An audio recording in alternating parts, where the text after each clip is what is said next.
Turn to Matthew chapter 10. Now, what I'd like to do this morning for the two morning hours is to take off on a question that we had with regard to the 12 apostles. And this is in relation to the Emmaus Road study that we've had, and also the study that we had on Wednesday night. And Mary actually addressed some things there and gave the answers to a question that we had from a lady who comes on Wednesday night but doesn't come any other time. And she sits under a pastor who is not saved. This guy is not saved. By his admission, by her admission, he does not believe the grace gospel. He is not saved. And yet he's got this church, and they're all working. They all love one another. They're all happy, and they're all headed for hell. They are. I mean, they're singing their ways straight to the pit. And she talked about witnessing. And of course, she said, well, how do you witness then? And I simply said, well, you tell them the truth. And then she said, well, now, what if those people are sincere? And, on you go. Things we've covered under Fundamentalism 101 a long time ago. But she's very, very confused. She wants to know, but she doesn't want to admit this guy is a heretic. He is an apostate, and he's leading people to hell and going there himself. But Mary addressed that night and said, there's only one gospel, and quoted the Galatians 1 passage there, where indeed that is a fact. You're so soon removed from him that called you to the grace of Christ to another gospel, which is not another. But things are so confused out there because religiously we're all coming together, except, even watching the news, there were people who have been meeting. They are Muslims, they are Americans, they are pro-Palestinians, and they have said, let's globalize the Intifada. Now, I don't know if you know what that means, but that means that your friends and your neighbors, people who live in this town, are going to declare war on you and on this nation. You watch. I mean, I've been predicting it for years now, and I didn't know when it was going to exactly come or in what form or shape. But they're calling for the United States of America either to quit supplying Israel so that they can annihilate the nation of Israel, or to globalize the Intifada and bring what's going on there to your shores, and not only that, to your back door. And should you be concerned in one way? Yes, you should. Because those people are everywhere. There are millions of them that live in the United States of America, and they can sabotage, and they can fight, and they can kill, and they can riot in the streets, and some of them will be judges and police officers and soldiers and the like. How would you like to be in a foxhole with some dedicated Muslim fighting against other dedicated Muslims? And it's going to get very hairy, and it's not going to happen years from now. It's happening as I speak, and that's a concern we've had for the longest time. But liberal religion doesn't help, because we believe it is the defection from the Pauline faith that brings a close to this dispensation. So all of those people out there in liberal Christian churches who are preaching the wrong message are helping to fuel the fires of the end of this age. Anyway, that's just a by the by here. I thought I'd give you a little extra. Don't charge for that. We throw things in for free every once in a while. Matthew chapter 10.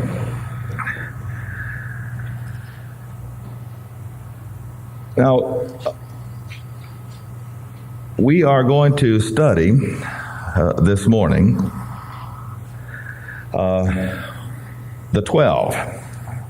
Now, I want you to note that on the other side of that, there is the one. And the one apostle that we have for the Gentiles is, of course, the Apostle Paul. But there's a list of 12 names on the other side of the ledger that we're going to look at. And sometimes I often quote those who are so smug and say that they know this and they know the other, and I'll say, well, can you name the 12 apostles then? You're so dead set on following them. Name them. And of course, they can name Peter. That's about it. They don't know many more. Well, before this hour is over, you're going to know the 12 apostles. Now, not that they have anything to do necessarily with your faith in this age, because we get ours through the Apostle Paul. However, these men are important men that we should know, and whose witness and testimony can add to our faith. After all, they not only saw Christ, but they believed on him when he was presented to them. They followed him and lived with him for 3 years and were witnesses of his death, his burial, and his resurrection. And these were men, the 12 men that led the kingdom church, having had the Spirit of God to fall on them on the day of Pentecost and start the kingdom program.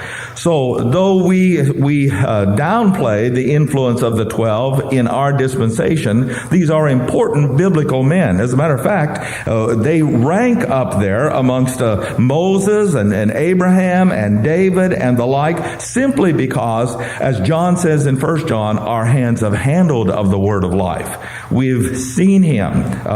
We have known him. John was the one who was called the disciple who laid on Jesus' breast, which means that at the banquet table, he had the first place at the Lord's side. He was a best friend, so to speak. So, the first thing that we're going to do is read through 3 of the 4 places where the names of the apostles are listed. Then we're going to go to the colored screen here in a bit and put them up there and show you an easy way to remember their names. I mean, if you go to an office party or a party at work, you will thrill them by your knowledge of being able to spout off the 12 apostles and their names completely. But we got some sorting out to do here. So the first thing that we're going to do is look at Matthew 10 and verse number 2. Now the names of the 12 apostles are these. The first, Simon, who is called Peter, Andrew his brother, James the son of Zebedee, and John his brother, Philip, Bartholomew, Thomas, Matthew the publican, James the son of Alphaeus, and Lebbaeus, whose surname is Thaddeus, Simon the Canaanite, and Judas Iscariot. Okay, now, each of these lists contains, each of the 3 of the 4, as a matter of fact, the 4th as well, contains names, and some of them are different. We're going to take note of that in a bit, but you have looked that there are some names, and then there are some surnames, and there are even other names that some of these apostles were called. The second list is in Mark 3. Mark chapter 3.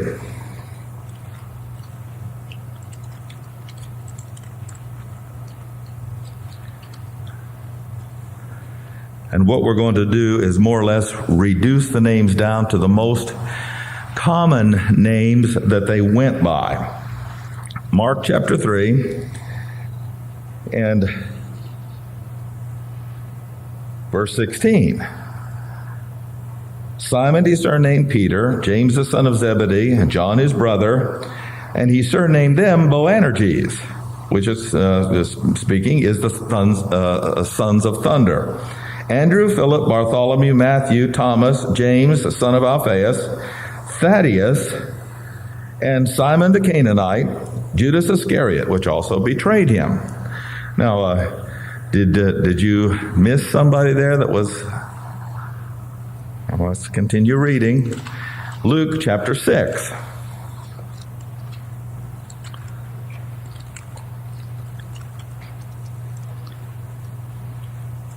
We'll start with verse number 14.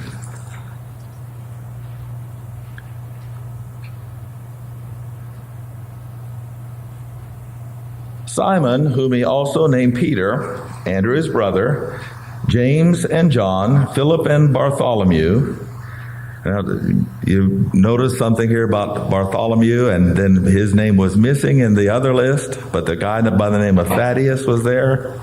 Okay. Matthew and Thomas, James the son of Alphaeus, Simon called, all right, now we got another Simon. Instead of Simon the Canaanite, his name is called Zelotes, Judas, the brother of James, and Judas Iscariot, which also was the traitor. Now let's go back here to Matthew chapter 4.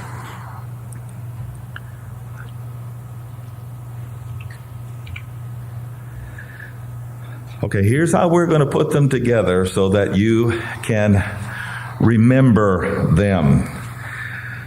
There are 12 apostles, and they are neatly divided into two sides. And we're going to give an umbrella name to each of these sides. First is the brothers list of the 12 apostles. And what you see here is 6 of the 12 were brothers. And again, you have to understand, the first in this list is that this guy's first name, his name on his birth certificate, was Simon. And Simon was then surnamed by the Lord Peter, and then he was also called Cephas. Though I don't think they called him Bocephus like they do, what's that guy? Hank Williams Jr. He was not Bocephus, he was only Cephas. So here you've got one man called by 3 names, and all 3 names are used sometimes together, Simon Peter, sometimes separate. In Galatians, Paul calls him Cephas. But you have to understand it's all one man, and the biblical use of the names and their combinations are important. But then you have here, each time it says that Andrew is Simon Peter's brother.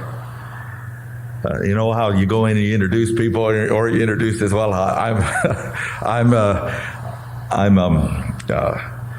his brother. I'm this relation, that relation. If you come down here to verse number 18 in Matthew chapter 4. In the brothers list, the 2 main brothers, the first ones evidently called, were Simon Peter and Andrew. Jesus, walking by the Sea of Galilee, saw 2 brethren, Simon called Peter and Andrew his brother, casting a net into the sea, for they were fishers. And he said, "Follow me." Now, I want you to note this because it's very, very important. Because in a moment we're going to look at discipleship. What is a disciple? And what then is an apostle? And actually, you can see that here in the call of the Lord Jesus Christ upon these men. The very first part of his sentence in verse 19 is, "Follow me." That is discipleship. A disciple is one who follows a man and his teachings. You could say, and I say this with all due respect and appreciation, you could say that you are my disciples and that you do follow a man. And that business about following a man, sometimes it can be wrong in following just simply what a man says without verification. But following a man is important. And I ask the question, when you follow Jesus Christ, do you follow a man? When you follow the Apostle Paul, was he a man? Did Christ have all the truth? Yep. Did Paul? Pretty much. Yes, it is right to follow a man, given certain circumstances. If the man is contrary to the Scriptures, then it's wrong. And it's wrong simply to just take his word for it without some type of documentation and verification. But on the other hand, when you talk about discipleship, you're talking about following somebody who is your leader. Take me to your leader when was that? Back in the 60s? Lord have mercy. What was it? I'm sorry, Jack. Yeah. Yeah. Dr. Livingston, I presume. Yeah, boy. Okay. Follow me. That is discipleship. But now, he goes on to say, and I'll make you fishers of men. That is apostleship. One is inward, the other is outward. One has to do with yourself, the other is going and proclaiming the truth to the other. But you must be a disciple before you can be an apostle. That's the thing. You can't be an apostle before you're a disciple. And so his cry here is to follow me, and I will make you fishers of men. So, we're moving on down here, and they straightway left their nets and followed him. What was part of the kingdom program? Was forsaking all you had to follow the Lord. And they did that immediately. Now, verse 21. And going on from thence, he saw other two brethren, James the son of Zebedee, and John his brother, in a ship with Zebedee their father, mending their nets. And he called them, and immediately they left the ship and their father. That's important. Dad's business is not more important than God's kingdom business in this sense. And they forsook it, and he followed him. Now, here's the thing about these two. We've got the brothers list. Here's two, they were fishers. Here's two, they were fishers. And as a matter of fact, all four of these were in fisherman partnership. They fished together. They were in partnership together, the Bible says. But just as Simon, Peter, Cephas has names we have to understand, that it's all the one man that we're talking about. We have identified these two sets of brothers by the term Zebedee, their father. Or, what other term could we use? Jesus named them what? Sons of thunder, or James Zebedee Boanerges, or John Zebedee Boanerges. I simply didn't include that here, but I'm trying to point it out because it's important to understand this. It's all the same person, but for some reason, God the Holy Spirit had them to list their names different in the listings of the 12. All right, now, if you will, come to chapter 10 again of Matthew.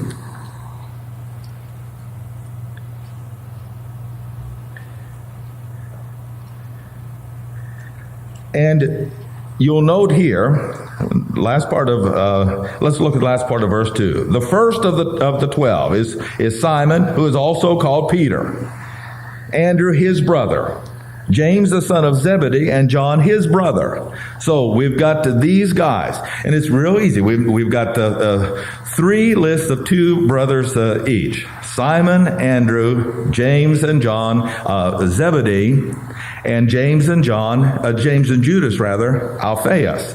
But here's the kicker. Let's look down here. Last part of verse number 3.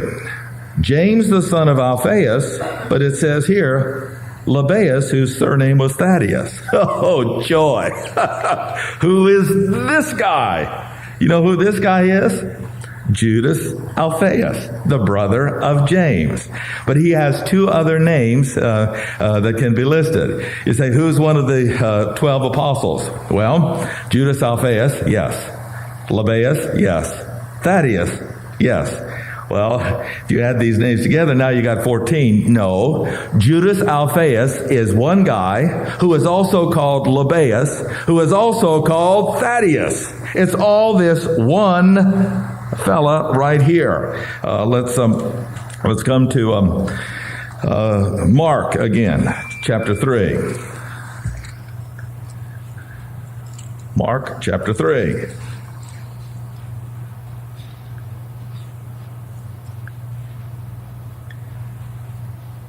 Here his name is, in verse number 18, you've got James the son of Alphaeus and Thaddeus.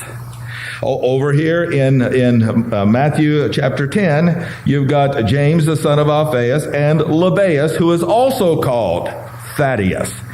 And sometimes you just wonder, God, what in the world do you have in mind by doing all of this? But who am I to question God? Let's go to Luke chapter 6 and look at what he's called there. Luke chapter 6.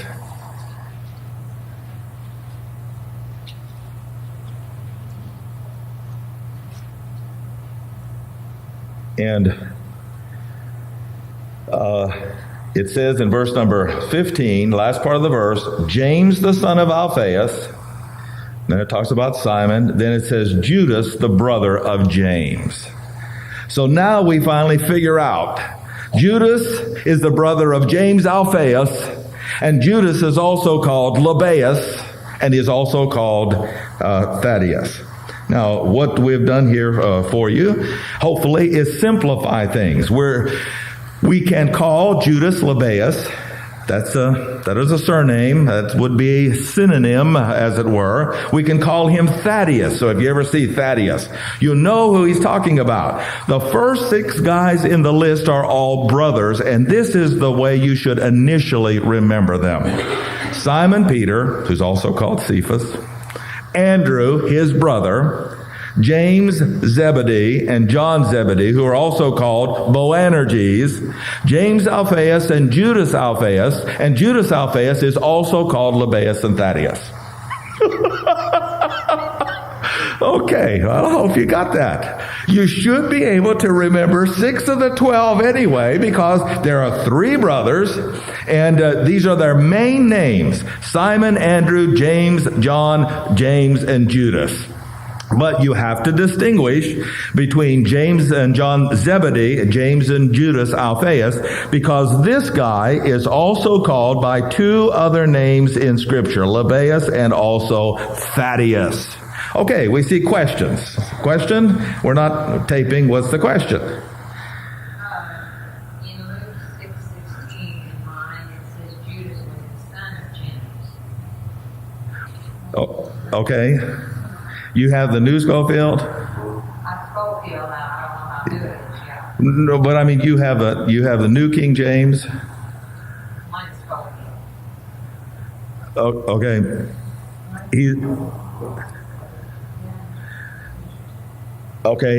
He's the son of Alphaeus, and see that's the difficulties with the various translations, and when you get to fiddling with them. Okay, yes. Is there a reason? I mean, Judas Alphaeus has the 3 different names. Was part of that to separate him from Judas Iscariot?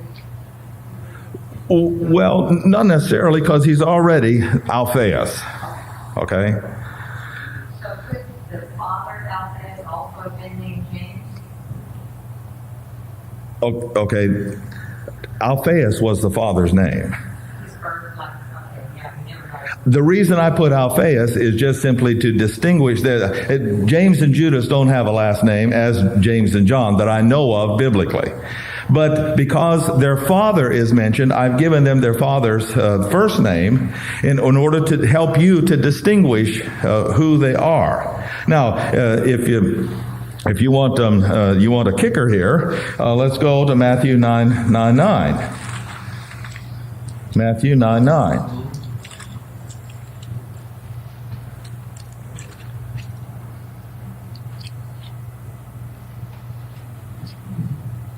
Well, it doesn't. Let's see. Well, phooey. It doesn't say it here in Matthew. Where did I? Okay, let's work these down here. Let me see if I can find it. Mark chapter 2. If not, then Mark chapter 2. Here we go. Verse number 14. And it says there, and as he passed by, he saw Levi, the son of Alphaeus, sitting at the receipt of custom and said, follow me. And he arose and followed him. Okay, now, let's go back to Matthew 9:9.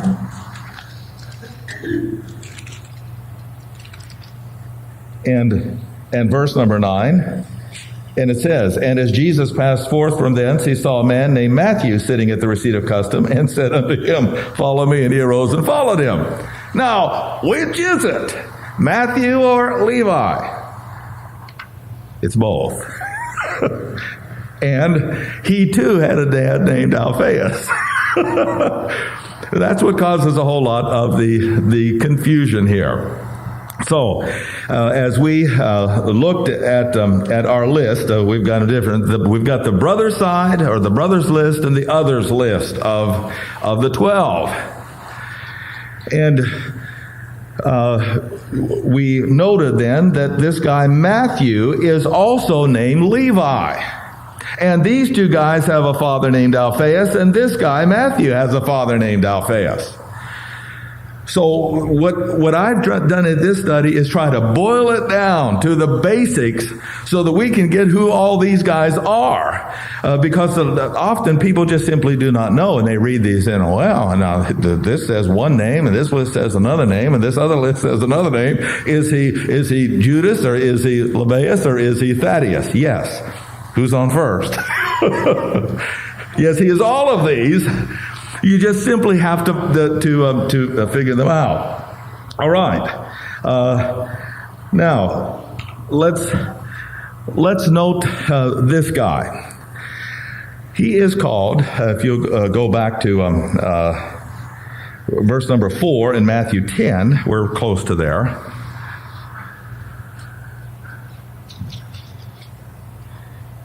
And note verse number 4. This guy is called Simon the Canaanite. All right? Now, let's go clear over to Luke chapter 6. And thank you for allowing me this time. I just want our congregation to attempt to get this right now.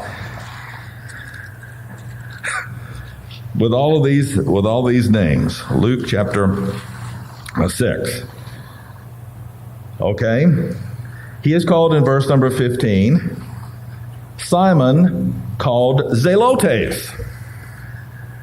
Now, we're going to, because the list in Acts chapter 1 that we'll see probably next hour actually calls him Simon Zelotes, not Simon called Zelotes.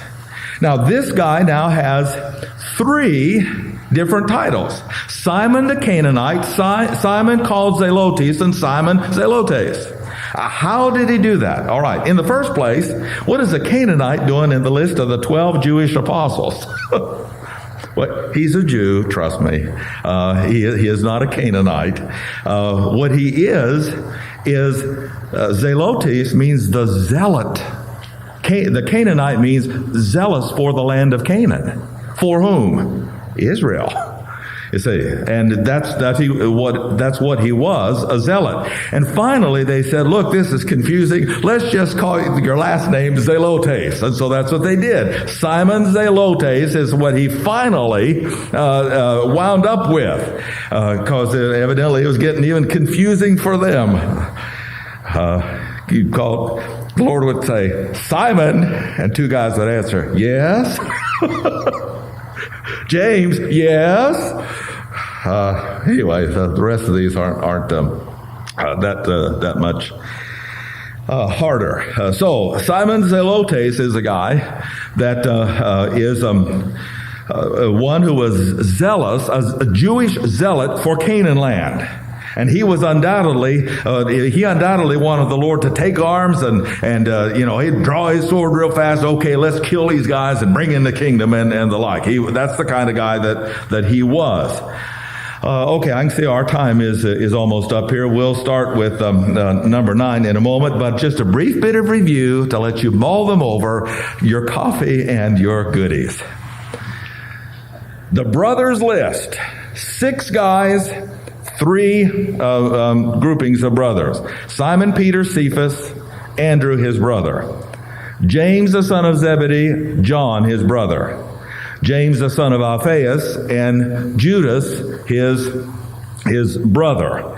And again, one more thing about Judas Alphaeus. What 2 other names could he be called? Yes. That is, That's him. And then we've wound up here with Simon, who is called the Canaanite, the Zelotes. Simon Zelotes has those two names. And Matthew, what other name could he be called? Yes. And who was his dad? Alphaeus. But it's not the same Alphaeus. All right.